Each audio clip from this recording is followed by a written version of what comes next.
আসসালামু আলাইকুম সবাইকে। আজকের ভিডিওতে 2025 সালের এসএসসি পরীক্ষার্থীদের বাংলা প্রথম পত্রের এমসিকিউ সমাধান শেয়ার করব। ভিডিওটি নিয়ে আসতে একটু দেরি হলো, কারণ আমরা প্রশ্নের উত্তরগুলো বই থেকে খুঁজে বের করেছি এবং সবগুলো প্রশ্নের উত্তর 100% কারেক্ট। তাই যারা একটু দেরিতে হলেও 100% কারেক্ট উত্তরগুলো পেতে চান, তারা অবশ্যই আমাদের চ্যানেলটি সাবস্ক্রাইব করে পাশে আসা বেল আইকনটি অন করে দিবেন। আর এটা হলো ঢাকা বোর্ডের প্রশ্ন। অন্যান্য বোর্ডের পরীক্ষার্থীদের যদি এরকম সলিউশনের প্রয়োজন পড়ে তাহলে কমেন্ট করে জানাবেন। আমি যেই বোর্ডের কমেন্ট বেশি পাবো পর্যায়ক্রমে সেগুলো আপলোড করব। তাই অবশ্যই আমাদের সাথেই থাকবেন। তো 1 নম্বর প্রশ্নটি হলো, বহিপীর নাটকের চরিত্রটি কুসংস্কারচ্ছন্ন এবং ধর্মভীরু। এটা হলো খোদেজা। আর হ্যাঁ, এটা কিন্তু খ সেট, আপনারা অন্যান্য সেটগুলোর সাথে মিলিয়ে নেবেন। হাতেম আলীর বাল্যবন্ধু কে? এটা হলো আনোয়ার উদ্দিন। মেঘনা নদীর দক্ষ মাঝি কে? এটা হবে মতলব মিয়া। তারপরে 17ই মে সোমবার 1971 সালের খবরের কাগজে কতজন বুদ্ধিজীবী ও শিল্পীর নামে বিবৃতি বেরিয়েছিল? এটা হলো 55 জন। তারপর একটি বহুপদী প্রশ্ন। প্রশ্নটি হলো, উপেক্ষিত শক্তির উদ্বোধন প্রবন্ধে মহাজাগরণের দিন বলতে বোঝানো হয়েছে? এটা হবে 1 ও 3, অর্থাৎ গ নাম্বারটা। আশা কবিতায় কোথায় মানুষ নির্ভাবনায় ঘুমিয়ে থাকে? এটা হলো জীর্ণ বেড়ার গড়ে। তারপরে আমরা এদিকে চলে আসি 7 নম্বরটা।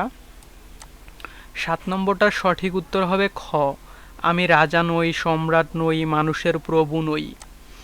8 নম্বরটা বহুপদী প্রশ্ন এবং এটার উত্তর হবে খ, অর্থাৎ 1 ও 3, ক্ষমা ও সাধুতা। 9 নম্বর, ফুরিয়ে এসেছে তেল। এটা হবে সেলের মৃত্যু আসন্ন।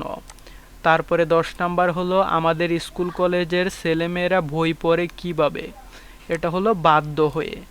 গল্পকথকের সঙ্গে মমতাদির ভাব করেছিল কবে? এটা হলো সপ্তাহখানেক পরে। মিষ্টি যেন গুড় দেব তোমায় উক্তিটি দুর্গার কি ধরনের মনোভাব প্রকাশ পেয়েছে?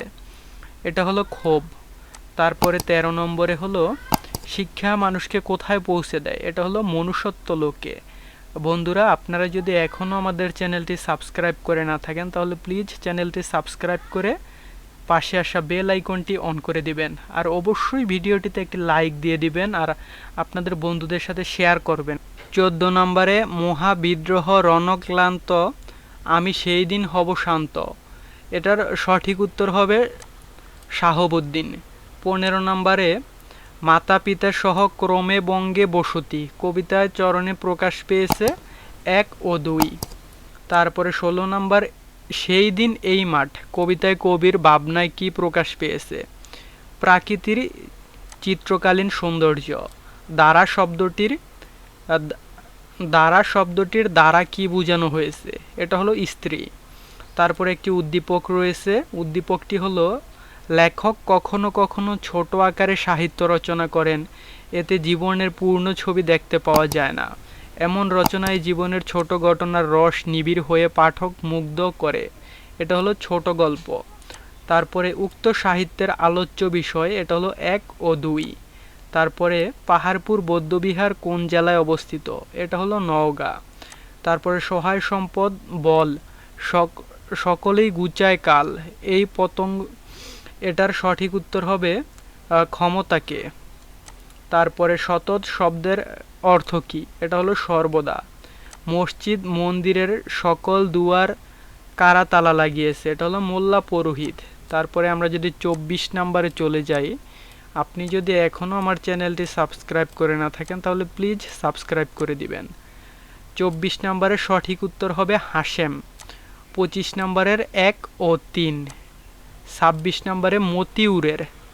27 নম্বরে একলা গাই একলা দায় দিবস রাত সাজ সকাল। এটা হবে গতিময়তা। 28 নম্বরে হবে 1 ও 2। 29 নম্বরে হবে সে হাওয়া দম নিয়ে বুকে বরবেন। এটা হলো খ নাম্বারটা। 30 নম্বরে খোদার কসম আমি বিনদেশি প্রতীক নয়। এটা হবে স্বদেশ প্রীতি। তো সবসময় এরকম 100% কারেক্ট নৈবিত্তিকের উত্তরগুলো পেতে অবশ্যই আমাদের চ্যানেলটি সাবস্ক্রাইব করে রাখবেন। আর কারো যদি কোনোটা নিয়ে কনফিউশন থাকে যে এটার উত্তর কি হবে, তাহলে অবশ্যই আমাকে কমেন্ট করে জানাবেন। আমি চেষ্টা করব সেটার রেফারেন্স আপনাদেরকে তুলে ধরার জন্য। আর অন্য বোর্ডের লাগলে তারা আমার সাথে যোগাযোগ করতে পারেন। আমার সাথে যোগাযোগ করার জন্য ফেসবুক পেজের লিংক দেওয়া থাকবে।